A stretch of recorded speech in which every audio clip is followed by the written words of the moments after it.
I told you this NFL offseason would be wild and wacky, and it's definitely lived up to that billing, as Sam Bradford is no longer a member of the St. Louis Rams.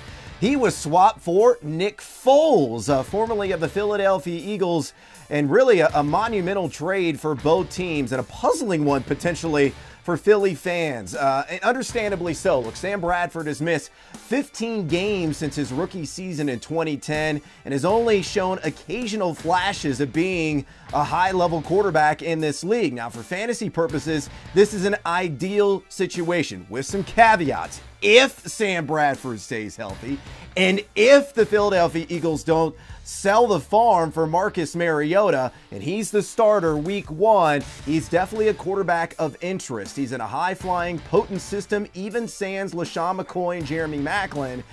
This is one that, made Mark Sanchez a fairly reliable fantasy option. Recall last year, Sanchez averaged 21.3 fantasy points per game. Comparatively, Tom Brady averaged 21.4 fantasy points per game. So there is some upside here for Sam Bradford if everything falls into place. Now, on the flip side, in St. Louis, Nick Foles steps into a situation which is a downgrade for him, as he's going from that Philadelphia frenetic offense to the St. Louis Rams, and arguably the toughest division in the land, although San Francisco is softened up now after the loss of Patrick Willis. But still with Seattle in that division, and Arizona as well, a couple of stout defenses.